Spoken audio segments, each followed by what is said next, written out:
hope you are enjoying best health and spirit. A very warm welcome to all my listeners. Class, today we are going to study a short story from book 1, Button Button. This short story in its type is a science fiction and is composed by an American author, Richard Burton Matheson, whose lifespan is from 1926 to 2013. In this story, actually we are going to study a push button device. ये जो push button unit है, that is the title of the story. Now before start the story, let's discuss what is push buttons. Push button unit or switches are used in a wide range of applications including computers, security systems, in certain equipments and gadgets. और आप देख सकते हैं कि एक push button जो है वो किस तरीके से हो सकता है। इस तरह से ये इमेजेस आपके साथ शेयर किए गए हैं और ये जो बटन यूनिट है इसको कवर किया गया है, ढांप दिया गया है एक ग्लास डोम से, जस्ट लाइक दिस। अगर इस बटन को इस ग्लास डोम से कवर कर दिया जाए तो ये जो एक पर्टिकुलर यूनिट बन जाएगा, इस पर हमारी कंप्लीट स्टोरी जो है वो कंपोज की गई है। अब स्टोरी के अंदर हमारे पास ऑब्वियसली कुछ कैरेक्टर्स होंगे। There are 3 characters. The very first is mister Arthur Lewis, a good soul man. और मिस्टर आर्थर लेविस इस स्टोरी के अंदर ह्यूमैनिटेरियन अप्रोच को रिप्रेजेंट करता हुआ नजर आता है। आई मीन टू से कि आर्थर लेविस के पॉइंट ऑफ व्यू में human beings are important and everyone should give respect to others. Don't take advantage from others because man is for human services, not for greed, lust or other negative evils. तो इंसान जो है उसका basic purpose क्या है कि वो दूसरों के लिए एक बेनिफिशियल मेंबर के तौर पर सोसाइटी में अपीयर हो। मिस्टर आर्थर लेविस मैरिड है और इनकी वाइफ हैं Norma Lewis. By nature she is in contrast to Arthur. How? By nature Norma greedy woman है who is favouring in her moral stance. I mean Norma Lewis के ख्याल में अगर हमें किसी जगह से बेनिफिट मिल सकता है तो फिर चाहे उसमें किसी दूसरे का नुकसान हो या फायदा हो, दैट डजंट मैटर। और तीसरा इंपॉर्टेंट कैरेक्टर मिस्टर स्टीवर्ड है जो कि हस्बैंड और वाइफ की इस कंट्रास्ट अप्रोच का एडवांटेज लेता है। मिस्टर स्टीवर्ड कौन है? A representative of an unknown organization, किसी अननोन ऑर्गेनाइजेशन का रिप्रेजेंटेटिव है। ये हमारे पास टाइटल और कैरेक्टर्स के हवाले से थोड़ी सी इंफॉर्मेशन थी। अब चलते हैं कि स्टोरी की थीम और मेन आइडिया क्या होगा। Main idea of the story is not new. It is derived from a religious book, Genius of Christianity. And this story is originally published in 1970. अब बिल्कुल आपको जीनियस ऑफ क्रिश्चियनिटी यानी कि जिस book से ये आइडिया लिया गया, चूंकि वो रिलीजियस है तो अंडरस्टूड हो गया कि हमारी जो इस पूरी स्टोरी की थीम होगी वो भी यकीनन रिलीजियस मॉरल कॉन्सेप्ट से रिलेट कर रही होगी। इस स्टोरी में क्या हो रहा है? Button Button is a short story about a husband and wife, Norma and Arthur Lewis, who are offered a deal by Mr. Stewart for $50,000. If they choose to push the button, someone they don't know will die, and they will receive the amount of $50,000 in return. सो अगर इस तरह की offer दी गई है तो obviously अभी हमने discuss किया कि जो हस्बैंड यानी आर्थर लिविस है वो चूंकि ह्यूमैनिटेरियन अप्रोच रखता है, हाईली मॉरल स्टैंडर्ड्स रखता है, उसके लिए ये ऑफर इरिटेटिंग थी, एनोइंग थी। बट नॉर्मा जो कि इतनी फर्म नहीं है अपने मॉरल स्टैंडर्ड्स में, उसके लिए ये ऑफर बड़ी अपीलिंग बन गई। तो चूंकि हस्बैंड और वाइफ दोनों के का जो रिस्पॉन्स था इस ऑफर के लिए वो डिफरेंट था, तो एक कॉन्फ्लिक्ट, एक क्लैश स्टार्ट हो गई। अब ये जो कॉन्फ्लिक्ट या क्लैश है ये क्या है basically? In fact this is the competition, this is the fight, this is the struggle between good and bad. ये एक अच्छाई और बुराई के दरमियान की जंग शुरू हो गई।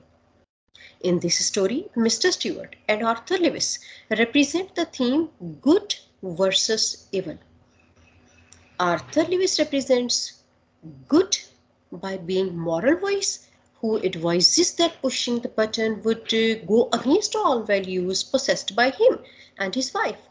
चूंकि ये बार बार निगेट कर रहा है कि ये चीज़ जो है ये हमारी मॉरल वैल्यूज़ के बिल्कुल कंट्रास्ट है, तो इस हवाले से ये आर्थर लिविस और मिस्टर स्टीवर्ट जो है ये आपस में गुड वर्सेस इवल को प्रेजेंट करते हुए नज़र आते हैं।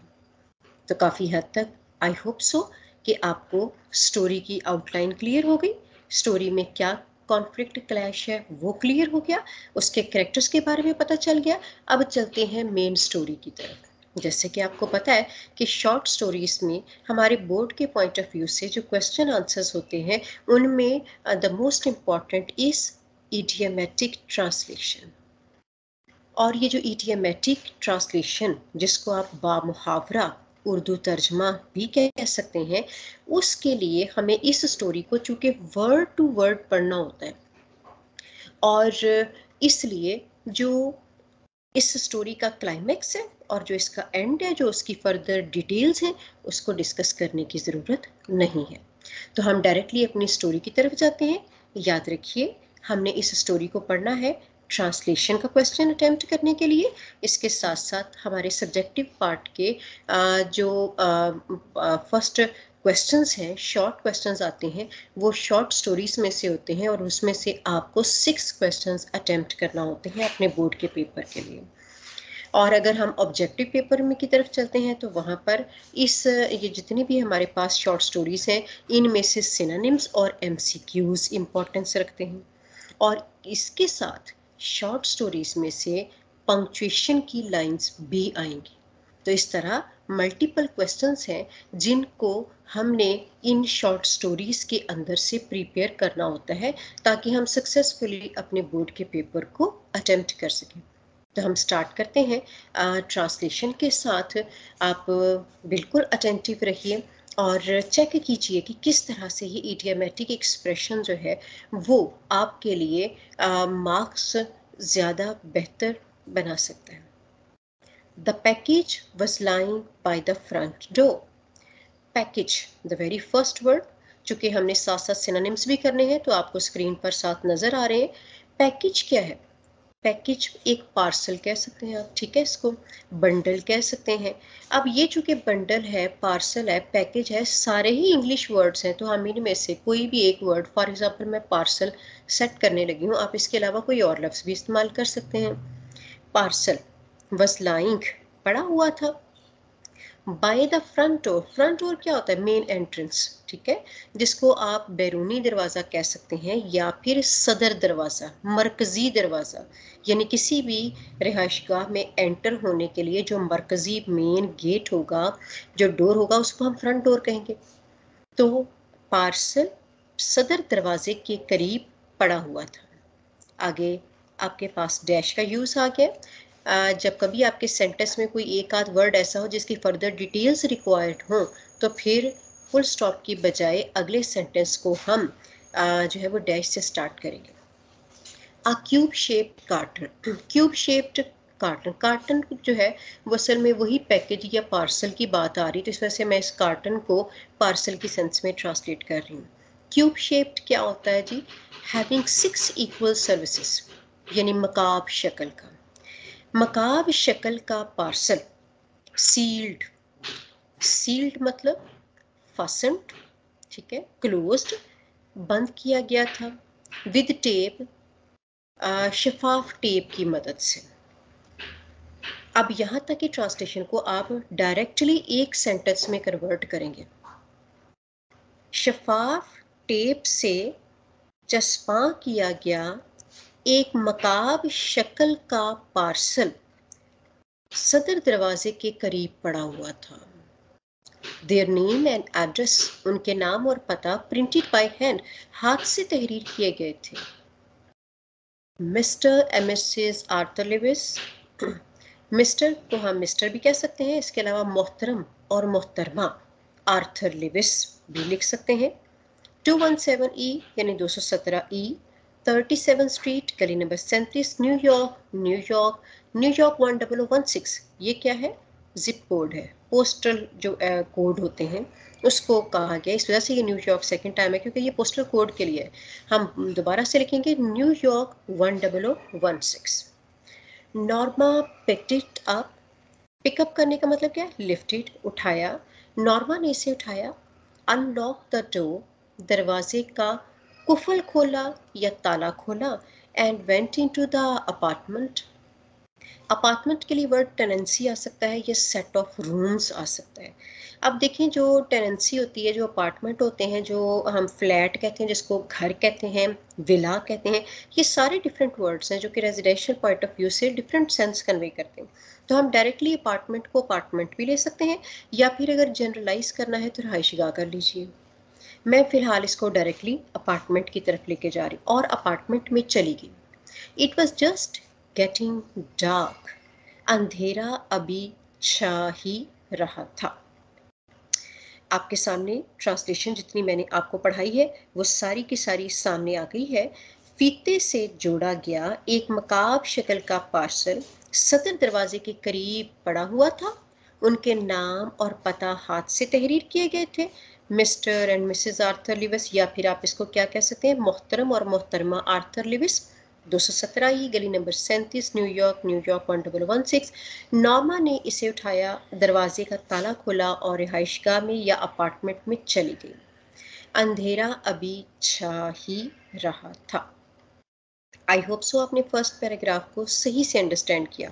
क्योंकि आज आप फर्स्ट टाइम अभी स्टार्ट लेने लगे हैं अपने शॉर्ट स्टोरीज का, तो बी केयरफुल कि जो इडियमेटिक एक्सप्रेशन होता है उसमें सबसे पहले आपको सब्जेक्ट की ट्रांसलेशन करनी होती है, उसके बाद ऑब्जेक्ट की ट्रांसलेशन करनी होती है, और एंड पे आप वर्ब लगाकर सेंटेंस को उर्दू में कंपाइल करते हैं, right. After she put the lamb chops, lamp chops क्या है जी? ये पर्टिकुलर पीसीज ऑफ मीट है। चॉप्स को पीसेज ऑफ मीट कह सकते हैं। भेड़ की चांपी इन द ब्रॉयलर, इंपॉर्टेंट आपका सिनोनिम है। ब्रॉयलर क्या है? ग्रिल, ठीक है। इसी के लिए मेरे ख्याल है और वर्ड भी आपकी डिफरेंट बुक्स में दिए गए हैं, जैसे बर्नर भी कहा गया है इसको। डोंट फॉरगेट कि बर्नर जो है वो कंप्लीट एक स्टॉव जो होता है, पूरा चूल्हा होता है।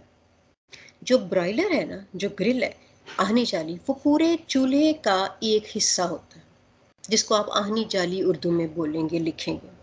तो इस वजह से मैंने आगे जो बर्नर या स्टॉव है वो सिनोनिम से नहीं दिए, सिर्फ ब्रॉयलर को ग्रिल डायरेक्टली कह दिए। भेड़ की चांपों को आहनी जाली पर रखने के बाद she sat down to open the package, वो पार्सल खोलने के लिए बैठ गई। इनसाइड के अंदर was a push button unit. यहाँ से मैंने आपकी स्टोरी की बिगिनिंग में मैंने बताया था कि बटन, बटन का मतलब क्या है? पुश बटन यूनिट है ये, ठीक है। तो इस यहाँ पे वो डायरेक्टली वर्ड आ भी गया। अब हम यहाँ पे क्या पढ़ रहे हैं जी? दबाने वाले बटन का आला, फासंट। फासंट का वर्ड मैंने पीछे बोला था जहाँ पे सील्ड आया था, तो सील्ड आ जाए, कनेक्टेड है, टैक्ड है, अटैच्ड है, कई वर्ड है। चस्पा किया गया, जोड़ा गया, हम इस तरह लफ्ज़ इस्तेमाल कर सकें। To a small wooden box, एक छोटे लकड़ी के डिब्बा के साथ। ये कार्टन का वर्ड और जो पैकेज का वर्ड है, याद रखिएगा मैं दोनों को सेम सेंस दे रही हूँ पार्सल की, ठीक है। पार्सल के अंदर एक छोटे लकड़ी के डिब्बा के साथ चस्पा किया गया या जोड़ा गया एक दबाने वाले बटन का आला था। अ ग्लास डोम, डोम एक आर्क शेप होती है, मेहराबी। तो अ ग्लास डोम का मतलब है मेहराबी शीशे ने, कवर्ड, इंपॉर्टेंट वर्ड आपका, इनक्लोज्ड, ढांपा हुआ था। द बटन, बटन को। एक मेहराबी शिष्य ने बटन को ढांप रखा था। Norma try to lift it off. Lift off double F के साथ, इसका मतलब है टेक ऑफ, हटाने की, उतारने की, उखाड़ने की। यहाँ पे चूंकि वो एक डूम है, शीशा है, तो हम यहाँ पे लिखेंगे हटाने की। नॉर्मा ने इसे हटाने की कोशिश की, but it was locked in place. मगर ये अपनी जगह पर मुकफ्फिल था, यानी अपनी जगह पर ताला लगाकर बंद किया गया था। She turn the unit over and saw. उसने आला को पलटा और देखा। A folded piece of paper. Folded मतलब रैप्ड, तयशुदा कागज का टुकड़ा। स्कॉच टेप्ड, ये वर्ड जरा ध्यान देखिएगा। स्कॉच टेप हम वर्ड यूज करते हैं, टेप्ड नहीं करते। यहाँ पर आप एक और कैटेगरी पढ़ रहे हैं, स्कॉच टेप नाउन होता है, ठीक है, शफाफ टेप या फीता जिसको आप बोलते हैं। और टेप्ड बाज़ औक़ात ऐसा होता है कि आप नाउन से ही उसकी वर्ब की क्वालिटी भी ले रहे होते हैं, यानी शफाफ टेप से जोड़ा गया। जब ईडी साथ आ जाए तो फिर जोड़ा गया, चस्पा किया गया, वो भी वर्ड साथ आएगा, सिर्फ स्कॉच टेप का शफाफ टेप अलग से नहीं आएगा। क्लियर है? टू द बॉटम, बॉटम कहते हैं जी लोअर साइड, इसको आप कह सकते हैं पैंदा या निचला हिस्सा ऑफ द बॉक्स, डिब्बे के। एंड से स्टार्ट करेंगे और डिब्बा के निचले हिस्से पर शफाफ टेप से चस्पा किया गया एक तयशुदा कागज का टुकड़ा देखा।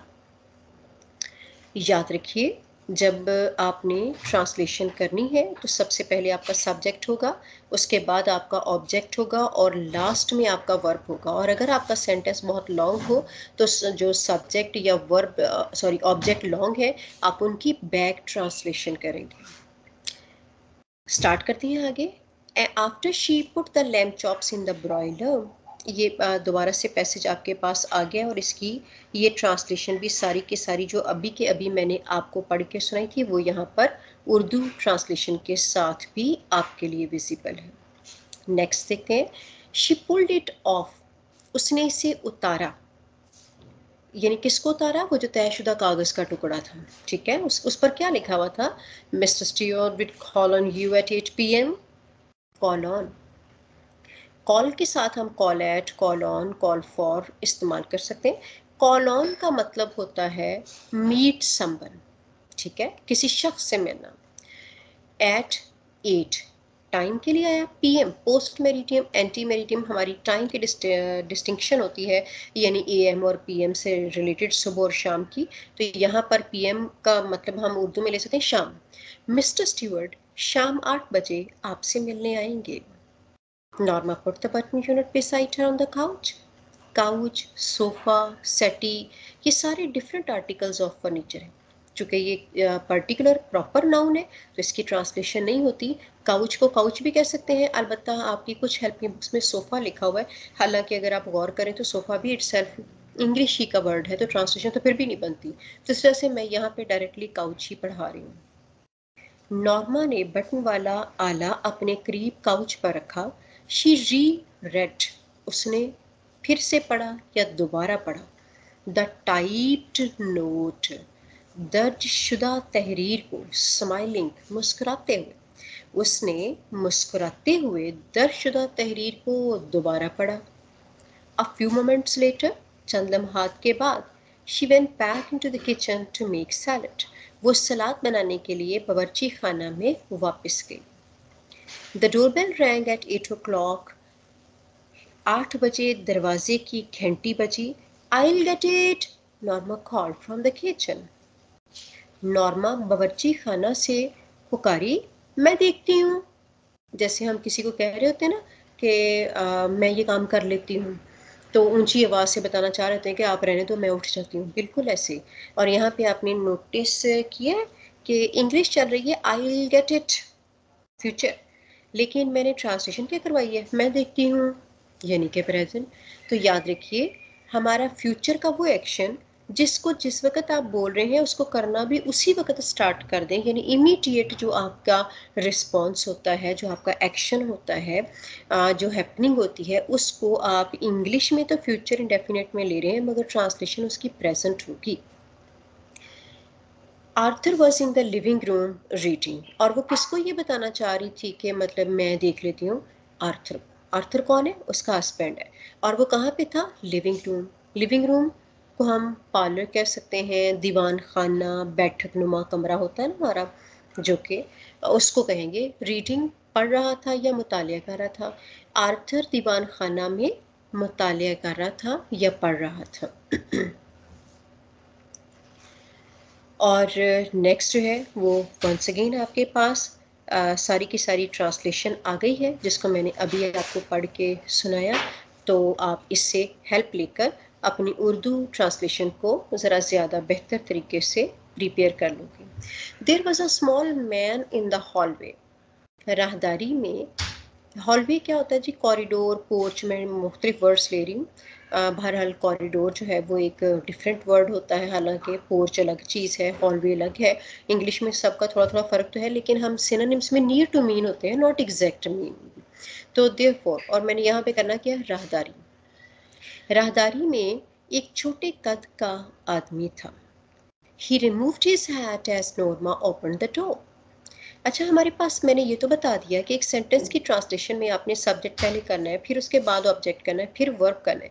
लेकिन अगर क्लॉजेज आ जाए तो फिर तो हमारे पास सब्जेक्ट डबल हो जाएगा, वर्ब भी डबल हो जाएगा। इन दैट केस क्या करना होगा? उसमें हमें हर क्लॉज के रूल्स को भी थोड़ा थोड़ा स्टडी करना होता है। जैसे कि यहाँ पर एज वाली क्लॉज आ गई, एज नॉर्मल। अब while, when, as time based clauses हैं। ग्रामर को मैं यहाँ पे टच नहीं कर रही, मैं उसके सेपरेट लेक्चर्स जो हैं वो आपके साथ शेयर करती चली जाऊँगी। तो इस वजह से टाइम बेस्ड क्लॉजेस के अंडर आप पढ़ सकते हैं वाइल, व्हेन और एज के यूज़ को। इंग्लिश में इसका स्ट्रक्चर जो होता है वो फ्री स्ट्रक्चर होता है, यानी आप एज, वाइल, व्हेन की क्लॉज को पहले लगाकर उसके बाद दूसरी क्लॉज इस्तेमाल कर सकते हैं। या आपने जैसे कि यहाँ पे कि ही रिमूव्ड हिज हेड, दूसरी क्लॉज आपने पहले लगा दी है, ठीक है, जो कि इंडिपेंडेंट है। और as Norma open the door जो है ये डिपेंड कर रही है क्लॉज पर, तो डिपेंडेंट क्लॉज जो है वो बाद में। तो ये इंग्लिश में तो फ्री है कि आपने इंडिपेंडेंट क्लॉज पहले ली, डिपेंडेंट बाद में, या फिर आपने जो है वो डिपेंडेंट पहले लेके इंडिपेंडेंट बाद में दे दी। लेकिन उर्दू में बामुहावरा तर्जमा में ज़्यादातर जो डिपेंडेंट क्लॉज है इसको पहले किया जाता है। इस वजह से मैंने ट्रांसलेशन में भी एज, वाइल और व्हेन वाले जो सेंटेंसेस हैं उनमें मैं उस ट्रांसलेशन को पहले करके दूसरी वाली को बाद में दूंगी। जैसे कि क्या बनेगा? यूं ही नॉर्मा ने दरवाज़ा खोला, उसने अपना हैट उतारा। अब हैट, डेबी, ठीक है, फेस, ये क्या डिफरेंट टाइप्स ऑफ हैट या कैप हम कह सकते हैं। तो हमारी उर्दू कल्चर में तो नहीं, लेकिन इंग्लिश कल्चर में चूँकि इनकी डिफरेंट टाइप्स हैं जो कि डिफरेंट एक्टिविटीज़ या जो ओकेजन होते हैं उसके अकॉर्डिंगली यूज़ की जाती हैं। हैट चूँकि प्रॉपर नाउन हो गया तो इटसेल्फ हैट भी हो सकता है, आप इसको चाहें तो टोपी भी कर सकते हैं। जो ही नॉर्मा ने दरवाज़ा खोला, उसने अपना हैट उतारा। मिसेस लेविस, ही इंक्वायर्ड पोलाइटली। उसने शाइस्तगी से या नरमी से दरियाफ्त किया, क्या आप मिसेस लेविस हैं? नाउ पॉइंट इज देयर कि आपने, ज़रूरी नहीं होता कि कोई सेंटेंस अपने स्ट्रक्चर में भी इंट्रोगेटिव हो। बाज़ औक़ात सिर्फ टोन इंक्वायरिंग, क्वेश्चनिंग होती है।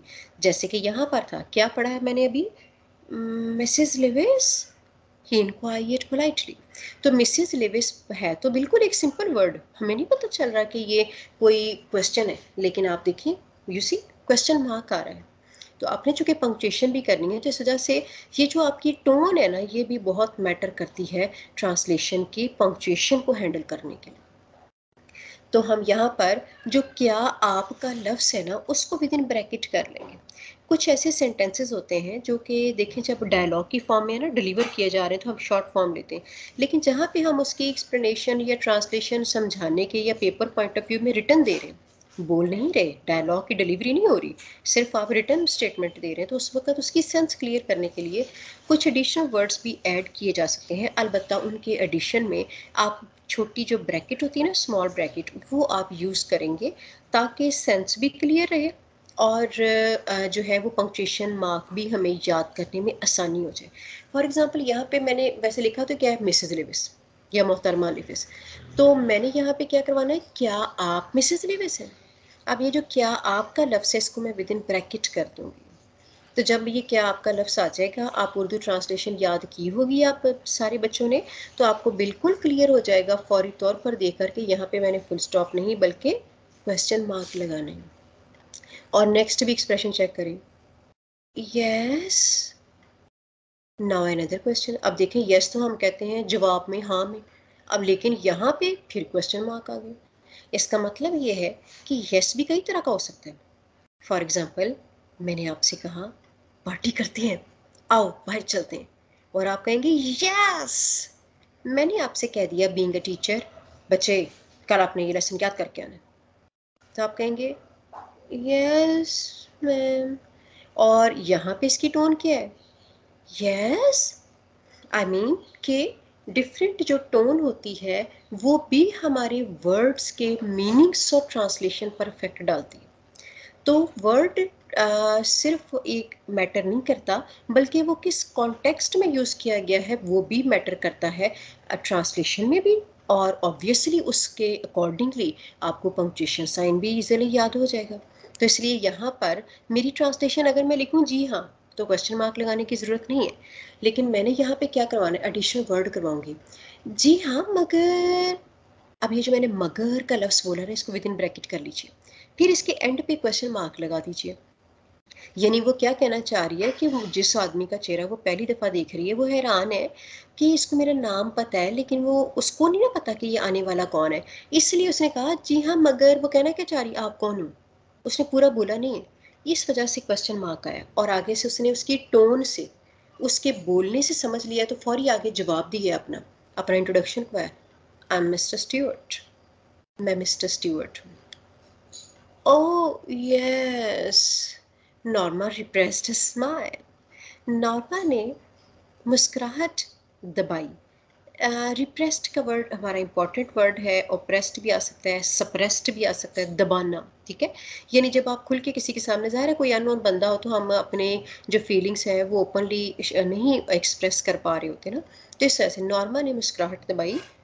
ओह हाँ, यानी उसे याद आ गया है, हाँ वो पार्सल वाली बात, के पार्सल पे लिखा हुआ था मिस्टर स्टीवर्ट ना, वो उसको याद है। शी वॉज श्योर नाउ, वो पुरयकीन थी, नाउ अब, वो अब पुरयकीन थी। It was a sales pitch, important word. Sales pitch को आप सेल्स टॉक कह सकते हैं, परसुएशन कह सकते हैं, यानी दूसरे को कायल करने के लिए जो आप दलील देकर बात करते हैं उसको कहते हैं सेल्स पिच, ठीक है। तो हम यहाँ पे लिखेंगे कारोबारी तरगीब। वो अब वो पुरयकीन थी कि ये कोई कारोबारी तरगीब थी।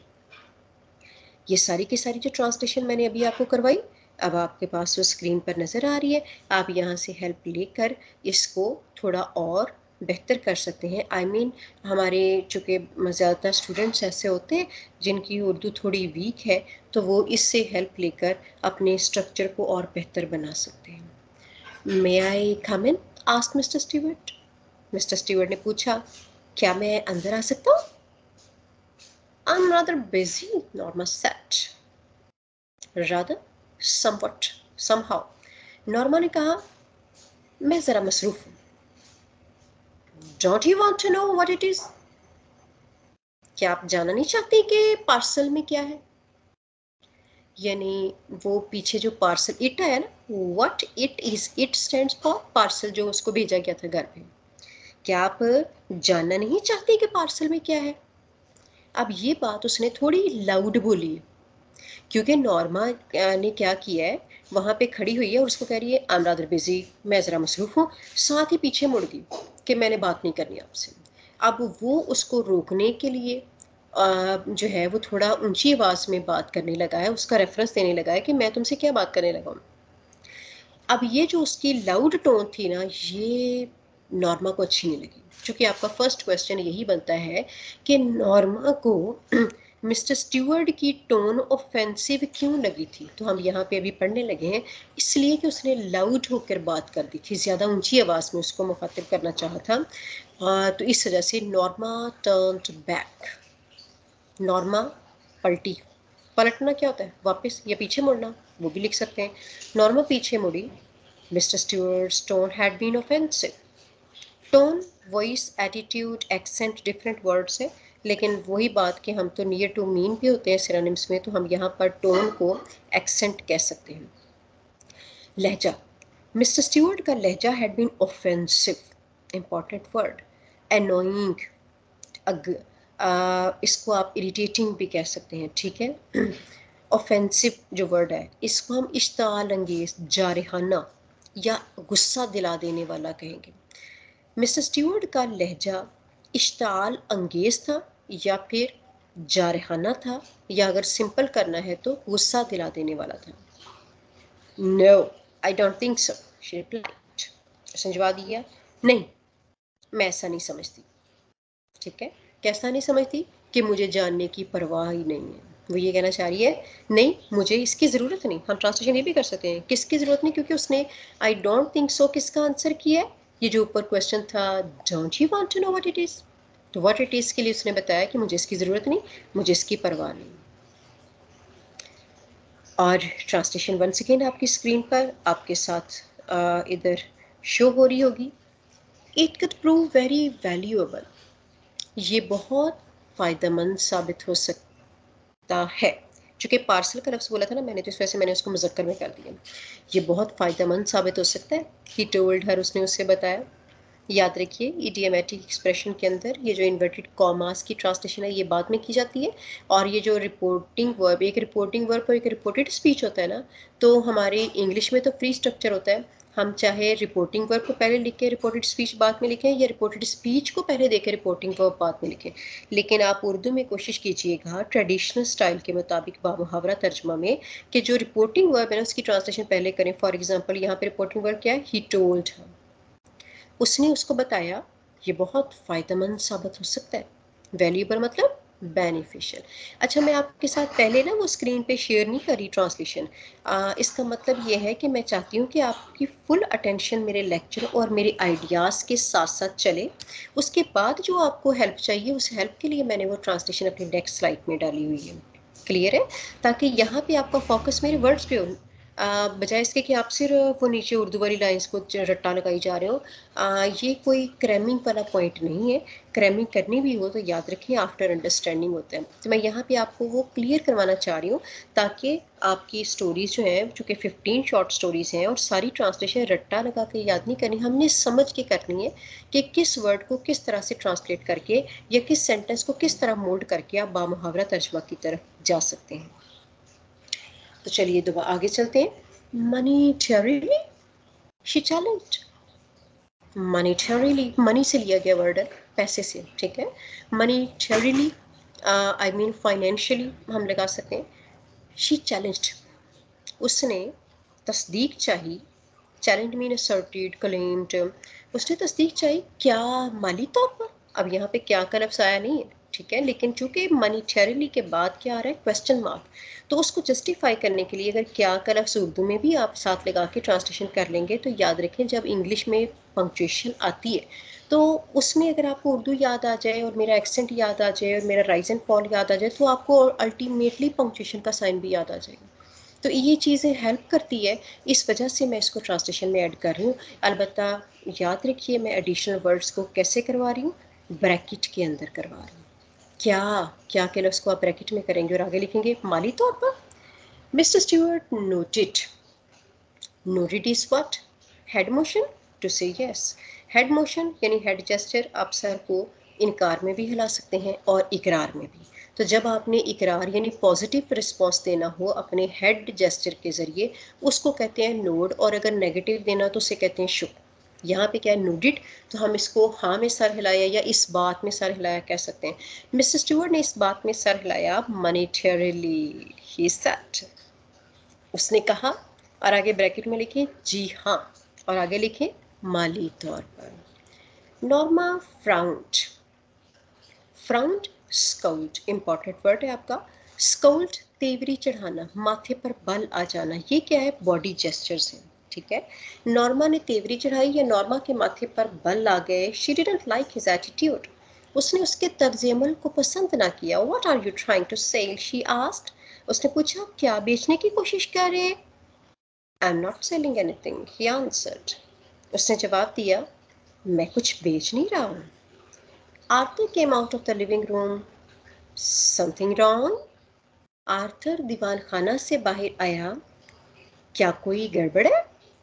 Mister Stewart introduced himself. Mister Stewart ने अपना तारुफ करवाया। और फिर से ट्रांसलेशन आपकी नेक्स्ट स्लाइड में थी। Oh, the Arthur pointed towards the living room and smiled. Arthur को याद आ गया, ज़ाहिर है वाइफ ने जिक्र किया होगा हस्बैंड से कि ये एक पार्सल था जब मैं आ रही थी, तो उसने भी उसी द का मतलब ये क्या है, द पार्सल, आगे वर्ड छोड़ दिया। द की कोई ट्रांसलेशन नहीं होती, लेकिन यहाँ पे चूंकि द जो है वो इंडिकेशन है ना, पॉइंट पॉइंट आउट कर रहा है किसको, पार्सल को, तो हम वो पार्सल लिख सकते हैं लेकिन विद इन ब्रैकेट। क्लियर है? आर्थर ने दीवान खाना की जानिब इशारा किया और मुस्कुराया। ओह, वो parcel, what is that gadget anyway? बहरहाल ये किस किस्म का आला है? अब ये जो गैजेट का वर्ड है, आपको इसके सिनोनिम्स जहन में रखने। अप्लायंस हो सकता है, जिस्मो हो सकता है, डिवाइस हो सकता है। चूँकि ये बोर्ड में एक इम्पॉर्टेंट वर्ड है तो be careful. It won't take long to explain, replied Mr. Stewart. May I come in? Mister Stewart ने जवाब दिया, इसकी वजाहत में ज़्यादा देर नहीं लगेगी, क्या मैं अंदर आ सकता हूँ? If you are selling something, Arthur said. और आपने नोटिस किया यहाँ पे बार इस्तेमाल की गई है। If you are selling something, अगर आप कुछ बेच रहे हैं तो का लफ्ज़ जो है वो सपोर्टिंग वर्ड है, इसको ब्रैकेट में करेंगे क्योंकि अगर मैं ये कह दूं अगर आप कुछ बेच रहे हैं तो सेंटेंस पूरा हो गया। मैंने बताना है कि सेंटेंस ब्रेक हो गया, ड्रॉप कर दिया गया। ये जो लॉन्ग डैश होती है ना, डैश दो तरह की होती है, एक शॉर्ट होती है एक लॉन्ग होती है। तो जो लॉन्ग डैश है ये किसी सेंटेंस के अंदर वर्ड्स के डिलीशन के लिए इस्तेमाल होती है, यानी जब आपने वर्ड्स अंडरस्टूड है लेकिन बोले नहीं, लिखे नहीं गए, तो ऐसे वर्ड्स के लिए हमें सपोर्टिंग वर्ड्स देने पड़ेंगे ताकि हम उर्दू में भी ये क्लियर कर सकें कि आगे सेंटेंस ब्रेक है। एंड रिमेंबर, कोशिश किया करें कि जब आप उर्दू ट्रांसलेशन पे हैं तो जो पंक्चुएशन है वो साथ साथ अप्लाई करें, क्योंकि पंक्चुएशन को याद नहीं किया जा सकता। ट्रांसलेशन की मदद से सेंटेंस स्ट्रक्चर के अकॉर्डिंगली पंक्चुएशन के रूल्स की हेल्प से आप थोड़ा बहुत इसका आइडिया ले सकते हैं, मगर ये क्रैम नहीं की जा सकते। सो इसलिए आर्थर ने कहा, अगर आप कुछ बेच रहे हैं तो को ब्रैकेट में करके आगे यही जो बार आपको यहाँ पे ये नज़र आ रही है ना, ये वाली, ये जो बार तो नहीं कहना चाहिए, लॉन्ग डैश है, इसको आपने पुट करना है, फिर इन्वर्टेड कॉमास क्लोज करने हैं। Mister Stewart shook his head. I am not selling anything, वो ये कहना चाह रहे हैं लेकिन आगे वर्ड्स नहीं है, तो लेकिन ट्रांसलेशन पूरी होनी चाहिए।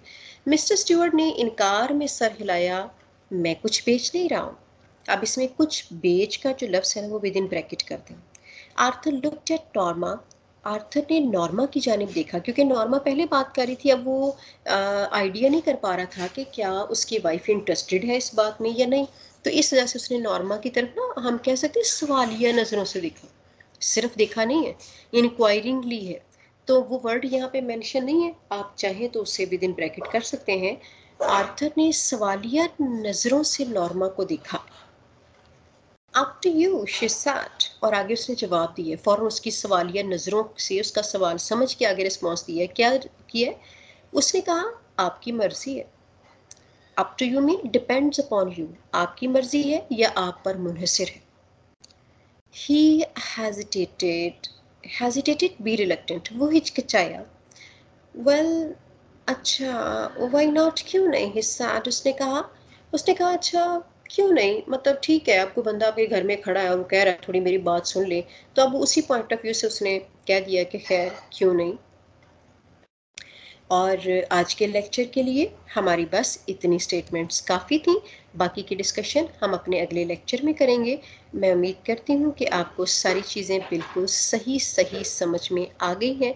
याद रखिए, हर चीज़ को अंडरस्टैंड करना ज़रूरी होता है क्रैमिंग से पहले। क्रैमिंग सिर्फ और सिर्फ फ्लुएंसी के लिए होनी चाहिए, लेकिन विदाउट अंडरस्टैंडिंग नहीं होनी चाहिए। थैंक यू सो मच, अपना बहुत सारा ख्याल रखिएगा। अल्लाह हाफिज़।